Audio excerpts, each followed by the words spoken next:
Many of them thought that they could keep all the securities of communism and overlay it with capitalist consumerism. They thought that if they were laid off from work, if their factory was privatized, the government was going to find them another job. If you talk to Polish workers, they just assumed that everything they had was going to stay and they were going to get this other whole new thing. They didn't get it. Now they're getting it. Boy, are they getting it right up the kazoo. Now, by the way, not everyone swallowed the free market mythology. In the 1989-91 period of overthrow and transition, there were opinion polls in Czechoslovakia, Bulgaria, Russia, and East Germany. And these were reported in the U.S. press.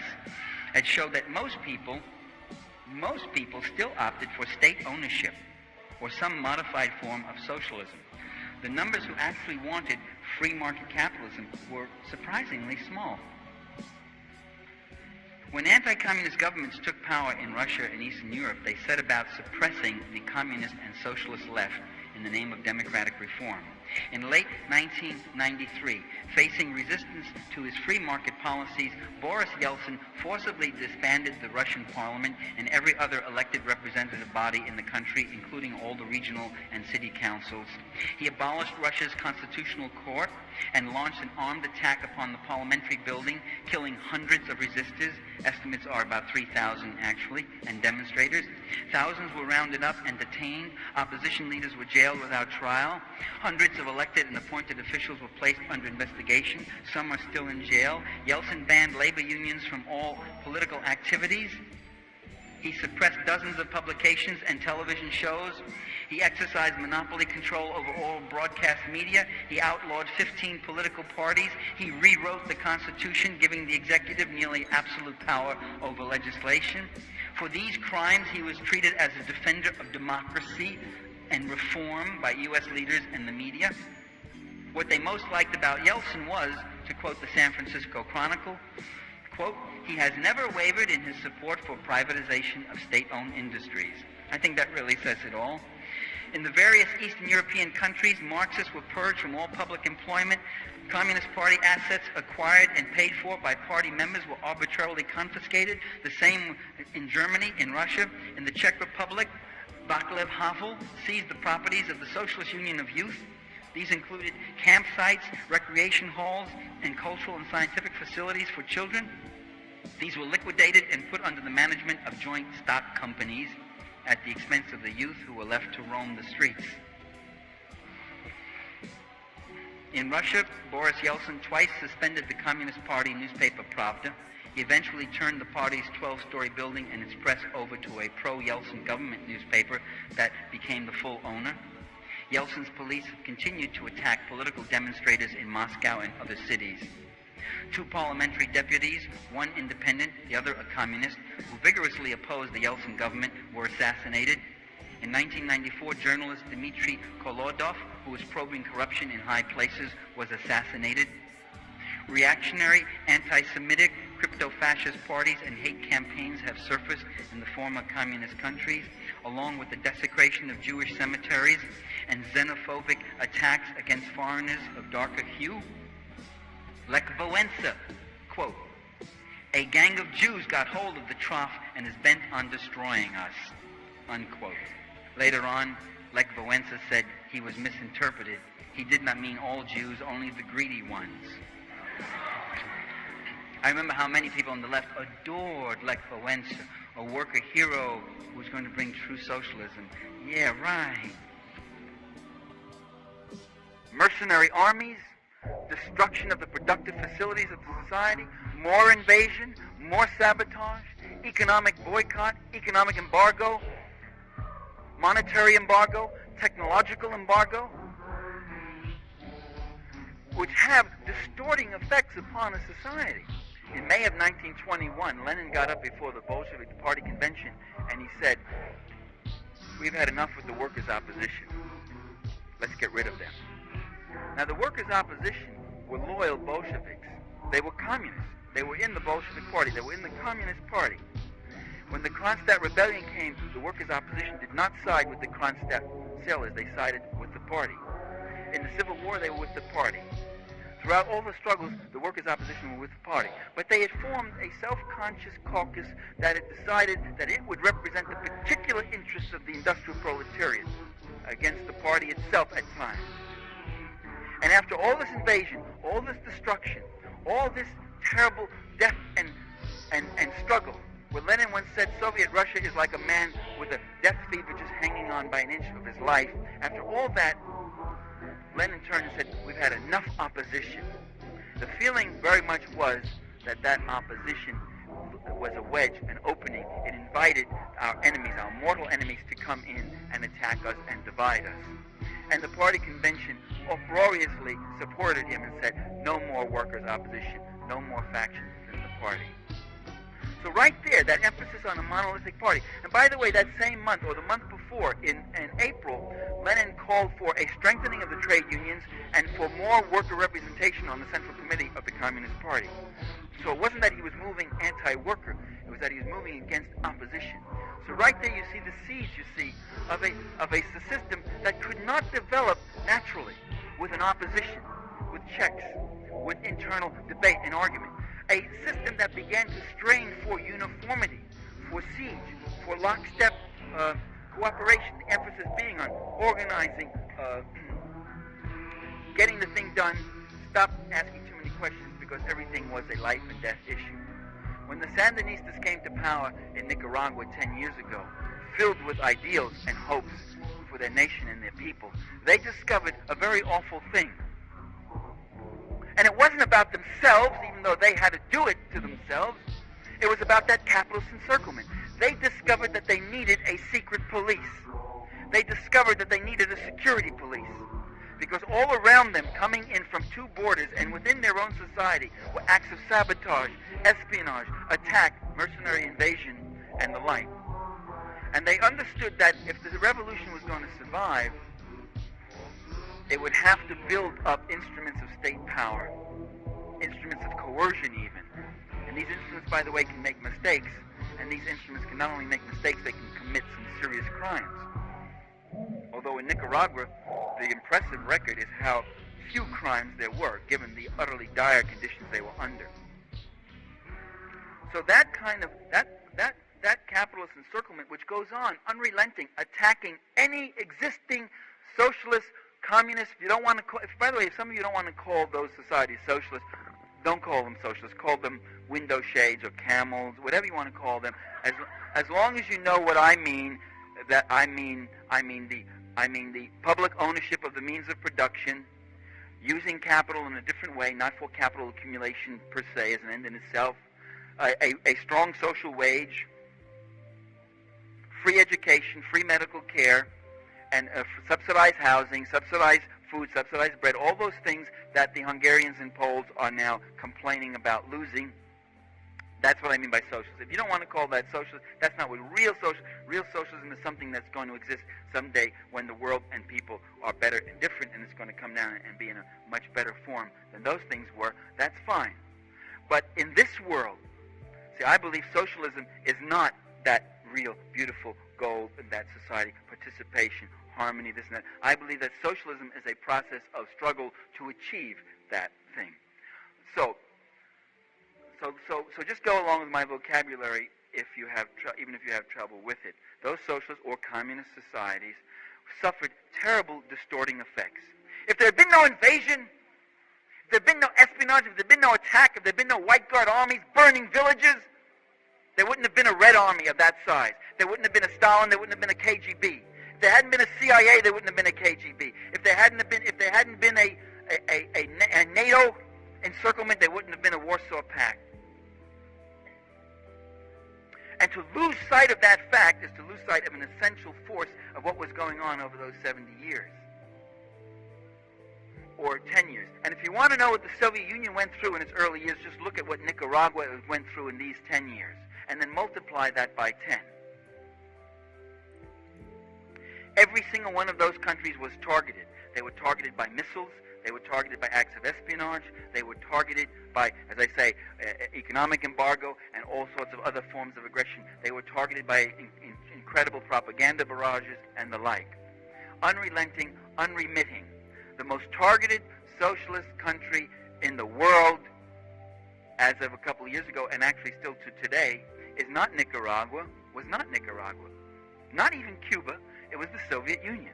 all those missiles were pointing to the USSR. They still are, and they're still building those missiles, and they're refusing to negotiate those missiles, the sea-based missiles, which is where the U.S. has 75% of its first strike force. They have announced that they will not negotiate that 75% of the first strike force, only their 25%, which is land-based. And the Soviets, of course, 75% of their force is land-based, and only 25% is sea-based, and none of it working very well because they've got just a few choke points and they don't have that much access to sea, and they don't have all the fueling stations and harbors and whatever else that the U.S. has around the world. So that kind of encirclement is still there, and that kind of thing is still going on. And so if you want to understand something about it, and that's why Gorbachev is one of the reasons he's trying to normalize international relations, even at the risk of giving away the whole store. East Germans who go to West Germany and discover when they want to rush off the job to go shopping, they get fired, and they didn't know that. He's talking about, not being able to get this, and that doesn't quite work as well as I want. And I said to him, well, Klaus, what about, your free education, your health care, free health care? I mean, some of us don't have health insurance. The time I was talking to him, I didn't have health insurance. What happens to health here is terrible. What about you subsidize this and subsidize that and all that? And his answer was, I thought, very good. It really summed it all up. He said, oh, nobody ever talks about that. I said, that's interesting, and you can see what's happening now. Nobody ever talks about that, but they assumed that that was what they were going to have. They took for granted those things they had, and they're looking now for the goodies. And the East Germans, by the way, were stunned last year, before the border opened and all this stuff happened, when something like 800 of their doctors applied to emigrate, because their doctors do have the goodies. They have a little apartment, a nice apartment, they have a car, they have phones, they have all these other things, they have a very good income and all that, and these doctors were applying to emigrate. And the government was really stunned, say, why? Why you? And the answer is, they want to see Paris. They want to travel, and they don't have any hard currency. By the way, there wasn't such a restriction on travel. Klaus says people could travel. Getting out of the country wasn't hard. It's just that you didn't have any hard currency because of the exchange, because of the monetary embargo against the East German currency. And so you'd have to go to West Germany, stay with a relative. You'd have only $10 in your pocket, and you could stay only a limited time and all that. They want to go elsewhere. They want to do all the things that are being done elsewhere. So the dynamic is that as people get treated better, they also want more. They're not necessarily grateful for what they have. They want more. In fact, they take for granted what they have. Lawrence Wexler, in an article in the New Yorker, were interviewing some Polish workers. And he said, well, if this factory, would you be in favor of this factory being turned over to private hands, and then it would work more efficiently under private ownership, because they would fire a lot of the feather bedding, surplus workers. And they said, yes, that would be good. Be more productive than per worker. And they said, well, what if you two lost your jobs? And they said, well, that's okay. We'd still do it. You'd still do it? Yes, because the government would find us other jobs. And Wexler said, they don't get it. They don't get it. They don't understand that social wage, those securities, those built-in safety nets and all that are going to go, because you're getting this other system, that dynamic system of capital penetration and capital accumulation, where you become an instrumental value for this other end. You are no longer the end. We no longer worry about getting everybody a job here. We worry about who are the people we could pick, the younger workers. Wexler talks about the older, tired worker. If he's too slow, the owner, by the way, a former Solidarity leader, comes along and fires him on the spot to leave. And none of the other workers don't even look up with their heads. He's fired. The Poles now are taking abuses from their new capitalist solidarity government that they would have never tolerated under the communist government. And they say it's okay because it's going to lead us to the promised land soon. And what they're suffering now is a 600% inflation, 100,000 unemployed every month, 100,000, hunger, bread lines in Poland. By the way, an incredible story which isn't being reported very much. I don't see it on the evening news. Have I missed it? Shots of the bread lines in complaints and all that. Nothing much. It's a sensational, eye-opening story. The system that didn't work is out, and the system that does work has come in, and it's brought massive unemployment and inflation. That's the system that works. That's the success story. And that's the problem, because the Poles, when they're thinking of capitalism, are not thinking of Zaire and capitalist Indonesia and capitalist Brazil and capitalist Mexico and capitalist Turkey. They're thinking of West Germany, Sweden, Canada, the U.S. That's what they think they're going to become, but they're not going to become that. They're becoming, right before our very eyes this year, they're becoming another Brazil or Mexico or Turkey. Well, this is what we face. I could go on with other points I want to make about what was wrong with existing socialism, but I think I'll stop there. A leadership that didn't suffer so much from despotism as from arrogance, a leadership that talked only to each other.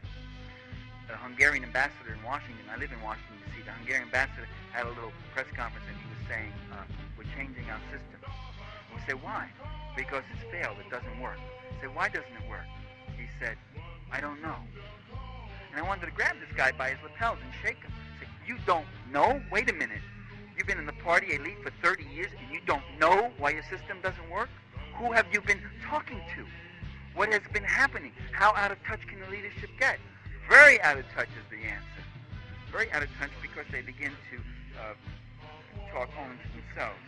It's a system, by the way, that was suffered a great deal of cultural penetration from the West. You cannot talk to these people and convince them that there's poverty and discontent in the West. They don't believe you. They know. They have imagined the future, and it is the U.S. And if you say, you know, there are people sleeping on gratings, homeless people in New York and all that, they said, that's not true. Mikia just came back from New York. He said he didn't see any homeless people. A friend of mine was in Cuba and talking to people there, and he had a young man say to him, you Americans live well, don't tell me. I see it on your television, your Miami television. I watch Dynasty in Dallas, and I see how you live. Right? We all go home and tell this to our butlers and our maids on our estates, as they do in Dynasty. That cultural penetration, by the way, not just Eastern Europe and socialist countries, all through the Third World, this myth that America is the place of limitless bounty, that anybody in America could live well if he just wishes so and is willing to work, and then you will live well. That view is the religion of Eastern Europe, of existing socialist countries, of the Soviet Union, and of most of the Third World. Even though they hate the Yankees and want them out of their own country, there are many people who would tomorrow come here. We talk about the refugees from communism, the refugees from capitalism. If you open your doors to Latin America and said, anybody come, my troubled people, come, we'll let you in. Let me tell you something about the refugees from capitalism. For those who think that capitalism is triumphant throughout the world. In Italy, there's a movement called the Democratic Movement of the Unemployed in Naples. Now, Italy, as capitalist countries go, isn't that bad. There's some social democracy. There's a socialist party, there's a communist party. They've won some benefits. So by many standards, Italy isn't so bad. Now, this is one of the better capitalist countries. They went to the Cuban embassy in Rome. The request was addressed to Cuban President Fidel Castro. It said, quote, we have found it impossible to live an honest, decent life in our own country. Permit us, therefore, to ask for political asylum because we are fully convinced that we will find in Cuba not only social justice, but also a little peace and quiet.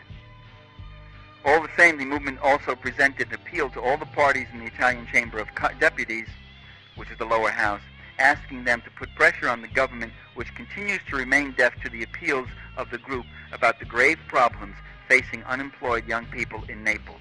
So right in the middle of all this, now here's an interesting, unusual story. Don't you think the media would have had something on this? Well, in the midst of everybody east wanting to come west, there are some people west who want to go east. Let's look at this for a minute. What does that mean? I could do the show, but I guess Tom Brokaw, that little twerp, can't do it. Well, What I'd say by that example is, let's discard the myth that capitalism is triumphant, that capitalism has solved the problems of its people, that it's giving its people a good life, that it's giving the globe a good chance of survival, because none of those things are true. And if none of those things are true about capitalism, then a lot of the things that Marxists say are true. And that means that we've got to keep fighting and keep struggling and keep doing the things we're doing to try to change this awful, inhuman system today, to bring humanity to it, to bring justice to it, and to bring democracy, real democracy to it. Thank you. About that. We need change. We need to tax the rich and not the poor. We need to restructure the use of energy to save the environment and ourselves. We need less hogwash about affirmative action, because all this publicity given to affirmative action has convinced all sorts of people that women and people of color are looking for special treatment. Always be suspicious of an issue when the media gives it a lot of attention, because we know that affirmative action isn't the problem. The truth is, the real problem in this country is the persistent and virulent racism and sexism in training, recruitment, hiring, job evaluation, wages, salaries, and personal relations. And that's the struggle for equality. It's not for some special treatment. We need a health insurance program for the 35 million Americans who are not covered. I mean, isn't that amazing? Isn't it time for an investigation? How could that be? How did that come about? Why? We need people who not only bemoan these things, like the liberals say, isn't it a shame, the homeless? Isn't it a shame, not enough adequate health care? Isn't it a shame? You have to stop complaining about that. You have to start asking, but why does that exist? What are the forces that allow, in the richest country in the world, these kinds of terrible inhumanities and inequalities? And not just national health insurance. We need a national health program for everyone. We need some relief from the evasive, fatuous, mealy-mouthed, know-it-all anti-communist media pundits and conservative columnists. The gas bags who sit there. You see them now with elections? Here's some candidates who are trying to talk about the issues, most notably Jesse Jackson. And what do these guys do? They have become theater critics. The show is over and they say, well, Bob, what do you think? Well, I thought his delivery was very good. He seemed calm. He had a good rapport with the audience, and he used that one thing very effectively. Yes, he did. He ran into a little trouble. On the other hand, Senator Thorne seemed to not quite have it together today. He seemed like he probably tired because he's been on the road so long. Yes, I think that's what it was. And I'm sitting there and saying, what the hell I got to hear this for? What is this theater critic stuff? They don't talk about the issue. They talk about process. In fact, they talk about talking about process. The airways of this country, ladies and gentlemen, are the property of the people of the United States. That may come as a surprise to some network bosses, but it's true. And those airways should be opened up. There should be public access television. We need exposure to a socialist perspective. We need exposure to various dissident perspectives in the mainstream media. Not just, as I say, ideas are mediated through a social structure, and some of them get the mass market, and some of them are left for very small and select audiences. And we need discussion of worker-controlled enterprises and public ownership. We need a national debate in the mainstream media on the oppressive, unjust purposes of U.S. foreign policy in the Third World and elsewhere. We need to re-examine our institutions, our schools, our colleges, hospitals, museums. We've got to find out why all those institutions, our media, why they are all dominated by self-selected boards of trustees or regents who are answerable to no one but themselves and who control all spending, all hiring, and all other policies. We need a government that has the capacity to go directly into not-for-profit production. If private industry can't provide the needs of the people, if the utilities can't give you electricity without jacking up the rates every year, jacking it up again and again, then take it away from the utilities and the people themselves can do it themselves. If private industry can't build us homes and hospitals and get jobs, then let the public sector do it. There's all these people who need work. There's all this work that needs to be done. There's all this capital that can be used to do it, and none of it comes together because there's no profit in it for the Morgans and the Rockefellers and the DuPonts. So then let the public sector do it, not for profit, and it will get done. And when it gets done, it creates social income, it creates private income, it expands your tax base, it creates public income, and it creates more opportunities for growth. The danger with that, the danger is not that it won't work, the danger is that it does work.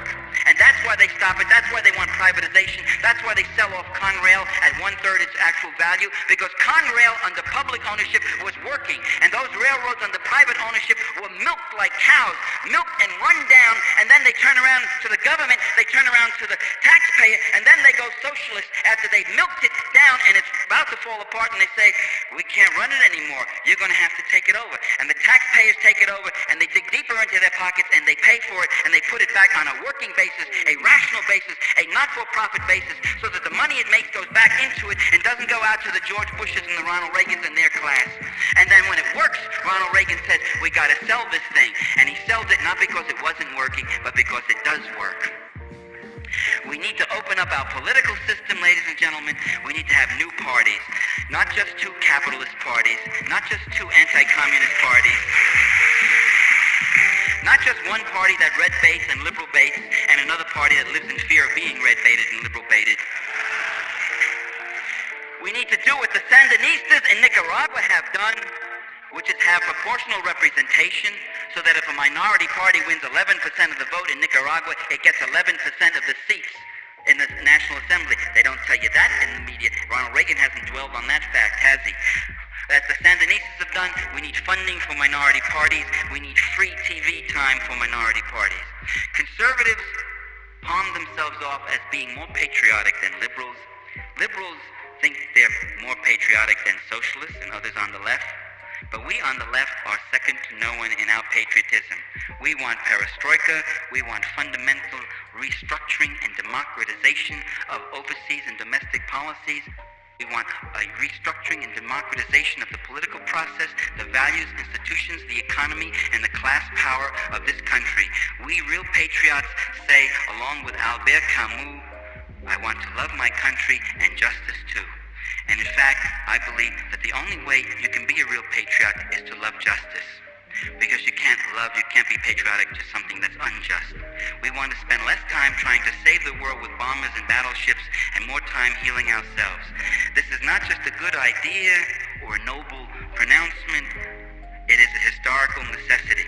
This country does not belong to Ronald Reagan and his billionaire friends, although they act like it does. It belongs to us, and sooner or later, we will take it back. Thank you.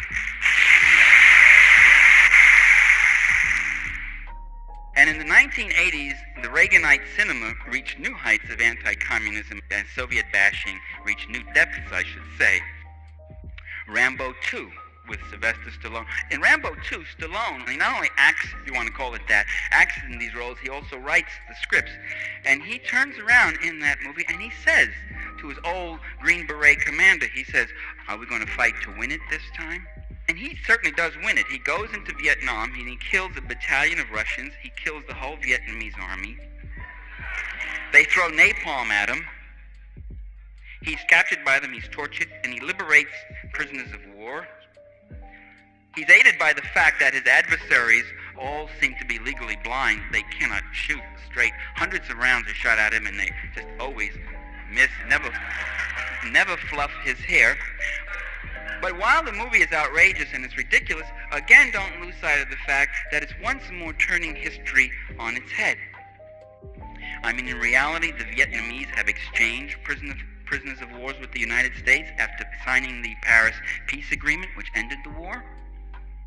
And that whole POW MIA issue is really an outrageous, pandering exploitation of the unrealistic hopes of those families, conducted by the Pentagon and the U.S. government, and played upon by people like Ronald Reagan. You know, there are 18,000 Americans missing in action from World War II. Where do you suppose they are? Are they being held captive in Toyota factories or in beer cellars in Wiesbaden someplace or something? No, tragically, unfortunately, sadly, they're dead, and it's acknowledged that they're dead. But the 2,000 some missing from Vietnam have never been acknowledged realistically for what they are, which is that they're dead. Instead, that issue is exploited. It's not only exploited, but whole movies are made out of it. Not just Rambo 2, but Missing in Action 1, Missing in Action 2, Missing in Action 3, Bradford Missing in Action 4, I think, is coming up soon. Second, U.S. prisoners of war were not tortured by the Soviets in Vietnam, as depicted in this film. They have Rambo being tortured by Russians. There is no historical record of that. There is, however, a record of South Vietnamese trained forces and U.S. Special Forces using all sorts of torture, electric shock, water treatment tortures on National Liberation Force fighters. Third, the Soviets did not drop napalm on anyone in Vietnam. You know who dropped the napalm in Vietnam. Just complete turning around. The U.S. dropped huge amounts of napalm and Agent Orange, something like 20% of the land.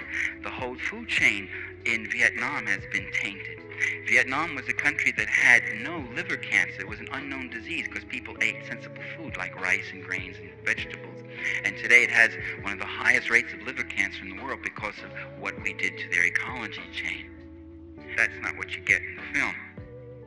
I guess you can get that kind of lying from somebody like Sylvester Stallone. If he could portray himself as a fearless war hero, even though he spent the Vietnam era working at a private girls' school in Europe, why would we expect him to play straight with the larger history, right? Rambo 3, Rambo is in Afghanistan now. And the Soviets are portrayed as sadists, rapists, and torturers who murder little children with explosive toys. A horror story that originated, propagated by the CIA, for which there's no evidence. The Red Army has got better things to do than put toys down to blow up kids' fingers. For fun, good old Rambo sends a Soviet captive plummeting. He takes him, puts a noose around his neck, and he throws him off a cave shaft down to his death. And then for still more fun, Rambo dynamites him. Blows him up. He had him rigged up and he sets him off. What a guy, that Rambo. He gets along real swell with the Mujahideen killers, the feudal landowners, the Islamic fanatics, and the opium growers, the guys who took up guns when the Kabul government said that their women could take the veils off and their women could go to school and their children could go to school. They took up guns, laughably described as the Afghan freedom fighters. Those of you who supported them, I hope you continue to support and watch how they operate and what they stand for. Let me say that Rambo gets along real well with them. By the end of this third and worst of the Rambo films, our hero has sort of mellowed out a little. He gives his good luck charm to an adoring 12-year-old Afghan boy soldier who himself is shown killing Russians on several occasions. War is a kind of a healing, nurturing experience for Rambo. You know, in Rambo 1, which I didn't mention, he was a borderline psychotic. He got into all sorts of trouble. He was a Vietnam veteran who was just psyched and freaked out. By the end of Rambo 3, all this violence has kind of put him together. He's found himself. As the movie ends, you feel he's going to move on, maybe head back to the States, buy a trailer, hunt bear, settle down maybe, you know, get married, open up the nicest little gun shop in Texas. Get married, I don't know about get married, because women don't figure in the Rambo movies. In fact, most of these violence adventure movies, women just really, literally don't figure, of course, as except for the bed scene or sex objects. They are just attachments, accessories to the heroes. I mean, literally attachments. They're usually attached, being yanked along by the hero as they're in heels and dress, as they're running from some danger.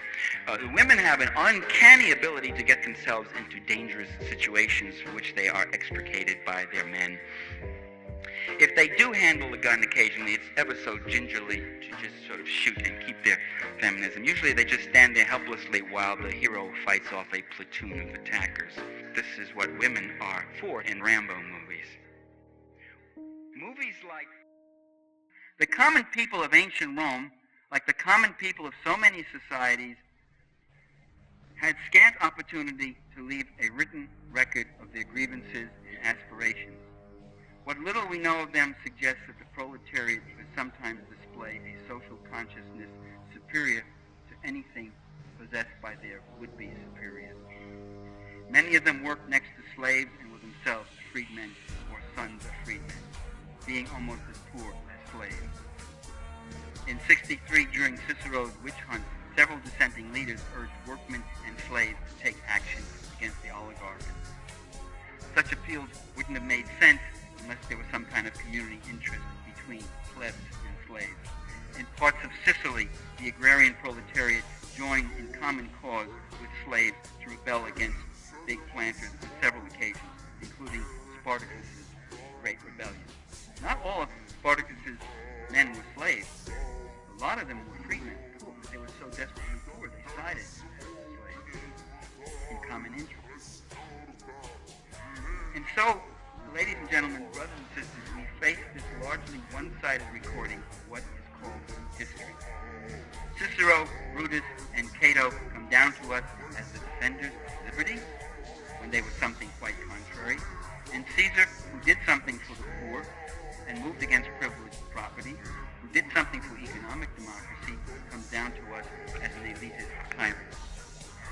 What we have here is the confusion of procedural democracy and substantive democracy. Remember, democracy must be something more than its procedure and its form. It must also have a democratic output. Otherwise, it's very little more than just a legitimating cloak for class tyranny. And that was the heart of the matter with the Roman Republic and the danger with every capitalist republic today. And those who fought for economic democracy because they faced a rigged system often might violate republican procedure and are immediately labeled as tyrants and power-hungry people. This is true of Caesar, Robespierre, Lenin, Huey Long, Fidel Castro, the Sandinistas. We heard it again and again. When were those Sandinistas going to have freedom in Nicaragua or Castroites in Cuba or wherever? No such question was raised when these countries were ruled by right-wing dictatorships that opened themselves to global investment and profit accumulation. The tyranny of the Sandinistas was that they were actually making changes in the economic system and class structure of Nicaragua. So, we must read against the grain when we read mainstream history. And we must swim against the mainstream. And we must try to keep connected to those who came before us.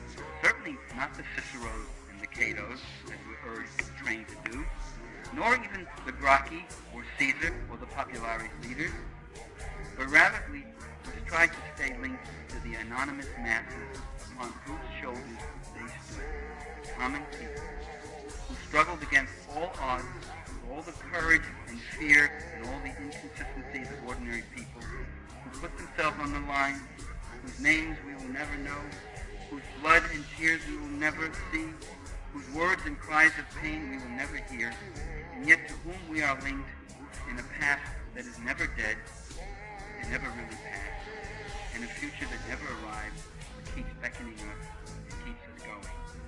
So history never ends, the last page is never written, and the best pages are written not by princes and presidents and prime ministers and popes, and not even by professors, but by the people.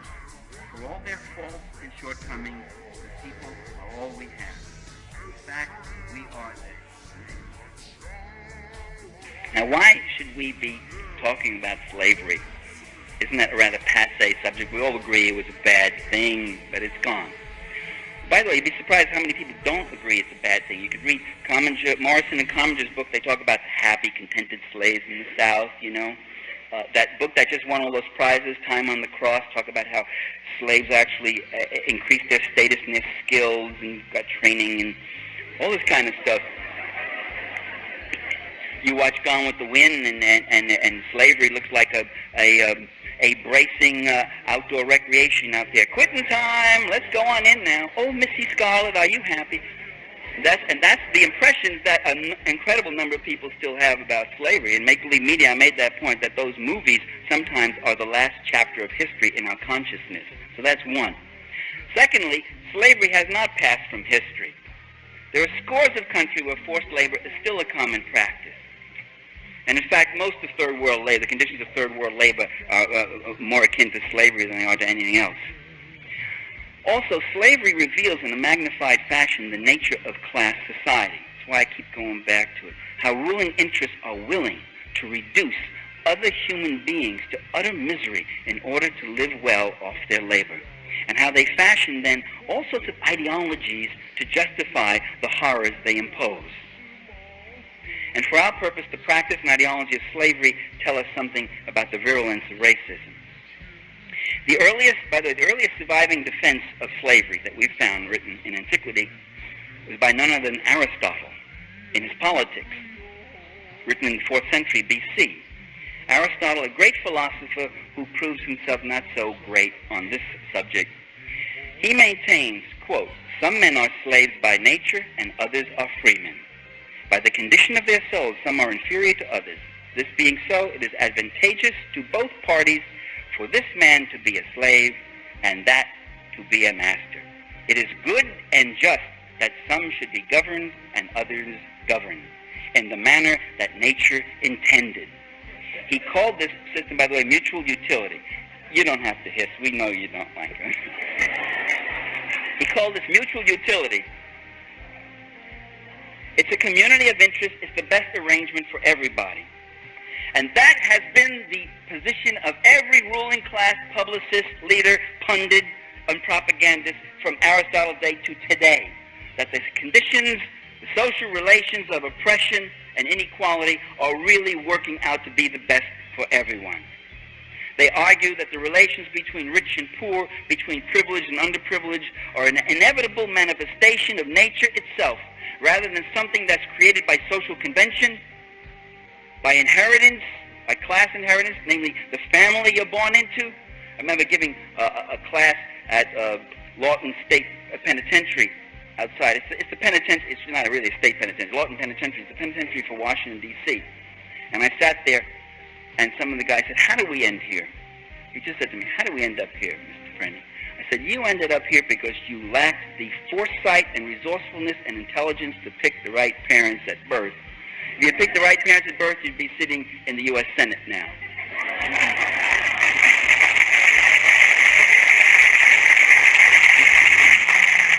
Convention, social convention, inheritance, economic exploitation, and state power. That's what determines your station in life. Even the greatest philosophers we find, Aristotle, Plato, and the rest, may share the self-serving propaganda of their times when property and class wealth are in question, because they were themselves members of that class. Now, some might argue, well, look, slave labor was the normal mode of surplus accumulation in ancient Greece. I mean, that was the natural condition. To criticize Aristotle for accepting what was an acceptable institution is to be guilty of what historians call the sin of presentism. That is, you are anachronistically imposing on your present-day standards on a thoroughly different historical era. In response, I would say that indeed Aristotle's era is much unlike ours, but not completely so. Were it utterly different in every conceivable way, we wouldn't be able to comprehend it. We wouldn't be able to comprehend its literature, its politics, its philosophy. It would all be incomprehensible to us. In fact, it's not incomprehensible. There are recognizable themes of the human condition.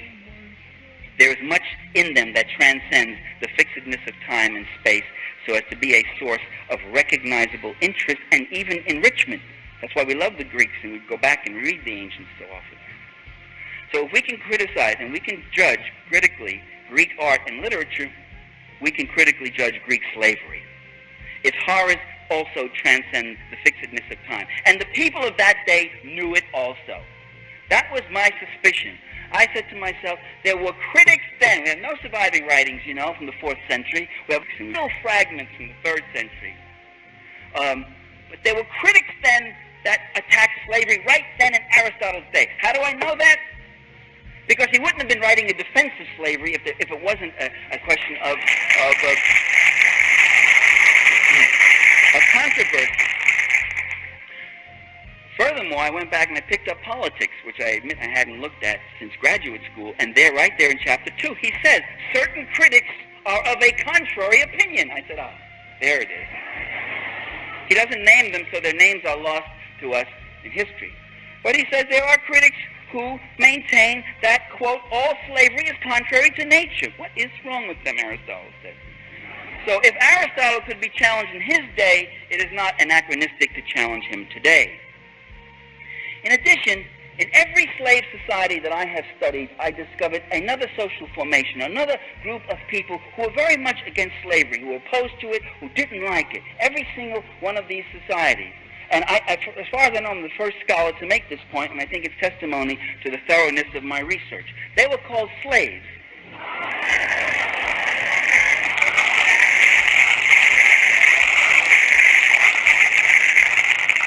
go up to a slave in ancient Greece or in ancient Rome. You go up to a galley slave who's tied there, a man who's going to spend the rest of his life in misery and agony, pushing one of those oars, and he's going to say to you, oh, you're being anachronistic.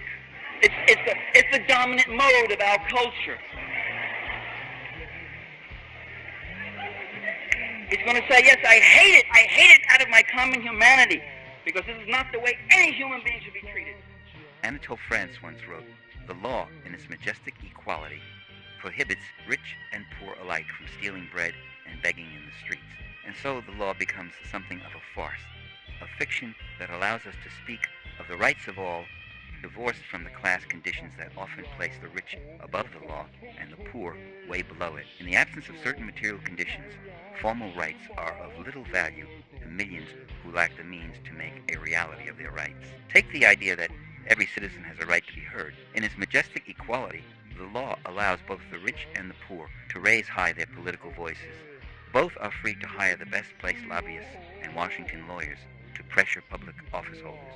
Both are free to shape public opinion by owning a newspaper or television station. And both rich and poor have the right to engage in multi-million-dollar election campaigns to win office for themselves or their political favor. That accident and that horrible thing was unforgivable. I also have some critical stuff in here on the Dalai Lama's Tibet. And let me tell you, the loving Tibet Buddhist adherents who have written me some very unloving letters that say, hey, love, forgiveness, kissy, huggy, come on, what's the matter? Don't get so sore. Oh. It wasn't against the Dalai Lama in particular. By the way, the Dalai Lama is he's a mixed picture. He said, I'm half Marxist and half Buddhist, which really caused some people to get upset. He said, if I get back, I'm going to get rid of usury and inherited debt. And what I found with old Tibet was that it was a feudal system. It had serfdom, it had slavery, it had amassed wealth of secular lords and religious lamas. It had a system of these monks going around the peasant houses and plucking out 9-year-old boys to take them up for recreational purposes, or to recruit them as being monks, or to use them in other ways as servants or soldiers. It had an awful lot of poverty. The serfs were taxed for everything, taxed if they got married, taxed if somebody died, taxed if somebody was born, taxed if they had to go to another town looking for a job, taxed if they had a job, taxed if they didn't have a job. And debts, as in all feudal systems, the peasantry is heavily chained by debts. These debts are inherited. The Dalai Lama came out against inherited debts. He's not a pacifist, by the way. For him, the jury is still out on Iraq. He's very close to the CIA. That's public knowledge. I got citations there from such hidden leftist publications as the Washington Post and the San Francisco Chronicle, which he got money from the CIA. His brother works for two of his brothers work for CIA fronts. He gets money from the Indian Secret Service, and he gets money from George Soros. You know, Frederick Douglass, in his very beautiful autobiography, My Bondage, My Freedom, which I think Black Oak has a copy of too. Sit down. That title is important because there are 3 versions of his autobiographies out, and that's the most complete, and it's beautifully written. He talks about a slave master, and he talks about the cruelty and the inhumanity of it. He talks about it ferociously. He lived it, he was a slave, and then he fled. And then he says a very interesting thing. He praises the slave man. He has some nice words to say about him. He says, still, this guy is a human being. And he has some qualities in there that were rather exceptional as a person. It's a remarkable thing for a slave to get up. And it's not because Douglass has so much love in his heart for everyone who's human, he just wants to be there. Douglass had hate in his heart. He hated it. He hated this thing, and it comes out in those pages, burning. And there'd be something wrong. There is something wrong with people who cannot hate that which is hateful and harmful to human beings. And to deny that and say, well, we mustn't. Well, you don't want them to judge you, well, why are you judging the Nazis so harshly? You know, that's what they were doing their thing, with the Ku Klux Klan, or whatever. And still he makes these statements, and he says, this guy would not be so bad if he were living in a society where where his impulses would have to be mediated by the normal restraints of society. His empowering impulses, his moods would not be so brittle. They would not be so peremptory. He would not be lashing out. He would not be where he is, the slave master. He could have been a decent man with some capabilities and social virtues if he had been in a decent system. So Douglas's interest is not in denouncing the slave master, it's denouncing the system that develops the slave master. It's denouncing, that's what a radical analysis is going to the core. Denouncing the system that develops and necessitates these kind of militaries and these tanks and these murderous forays all over the world against people who never asked anybody to come in here. As we just see happening in Somalia now. They never asked you in. They were hungry and they were demoralized because they've been facing generations of colonialism. They're in that situation because you have already been there several times over, plundering that country. They never asked you to come for, quote, help. You went in when you discovered oil in Somalia. It was an amazing exercise in sociology. He didn't know he was doing good sociology. He was thinking systemically about what produces this thing. Now the media teaches you not to think systemically. It teaches you to look at each thing as a little fragment thing. What's in today's news? What's yesterday's news? What's tomorrow's news? What is that? How does that feel about that? Blah, blah, blah. Little scattered fragment bits here, none of which are related, unless they want to make certain kinds of relations, They make certain kinds of links that serve their purpose. Very rare. Capitalism. Yeah, anarcho-syndicalism sounds okay. I just worker-owned factories are capitalist factories. There's a market. They make lots of money. The workers begin to hire other workers. That's what happens with co-ops. Decentralization is not necessarily more democratic. It's not even more equal. Just as something may be centralized doesn't mean it's undemocratic. In our own country, we have decentralized the land and water policies out in the West. You have water commissions and water boards all around the West. Those are federal water boards, and they've been decentralized under the cloak of local participation. You see, it sounds so beautiful, participation. Well, you know what happens? The big landowners take over the boards. And in the West, he who controls the water controls the land, controls the herds, controls the crops, everything else.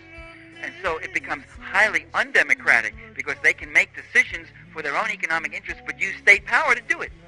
So you've actually parceled out. And in Democracy for the Few, I have a whole section called it the public-private authority. So there are all sorts of things in our economy that have been parceled out into private hands, but with public sanction behind them. And that's not democratic. It's very decentralized, but it's not democratic. And then we have things that are very centralized that are democratic. Social Security, if they weren't raiding the fund.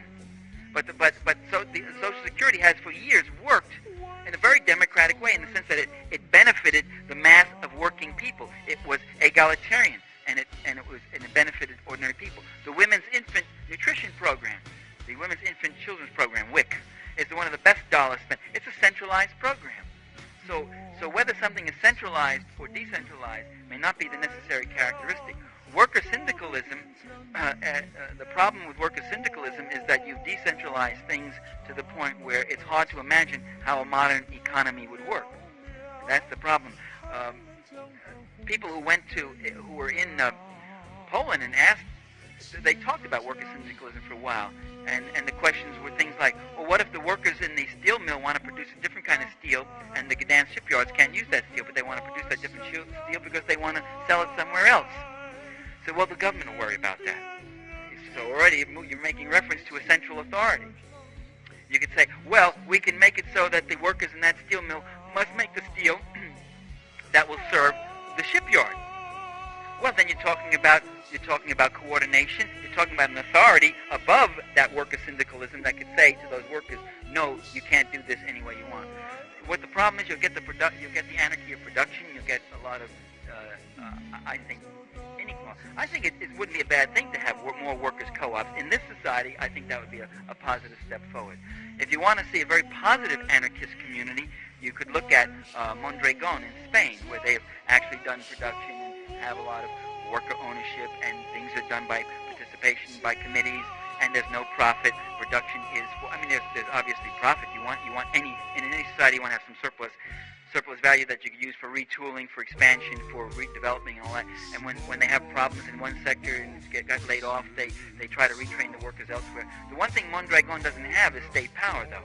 It operates in one region in Spain, but it's a very good example of maybe what you could do. But I don't think it's ultimately the answer in as far as organizing a whole society. The wealth doesn't trickle down. It is siphoned up from the labor of the many into the pockets of the few. I don't like great concentrations of private wealth because it causes public poverty. Corporate wealth is the greatest single cause of poverty. It is theft, and it makes a mockery of democracy. In fact, in every society where you have wealth, you have poverty. That's how you get wealth, by creating poverty. That's how the slave owner could live in such opulence and luxury, by having slaves who work at a fair subsistence and create this for him. That's how the feudal lords could live with their refineries and luxuries and their tables laden and groaning with food, by having serfs and servants working and producing this. And in societies where you don't have great concentrations of wealth, you generally don't have mass poverty, or very little of it. It's a very interesting correlation. Wealth causes poverty, and that's what I got against wealth. There's only one thing that the ruling circles throughout history have ever wanted, and that's everything. There's only one thing they want.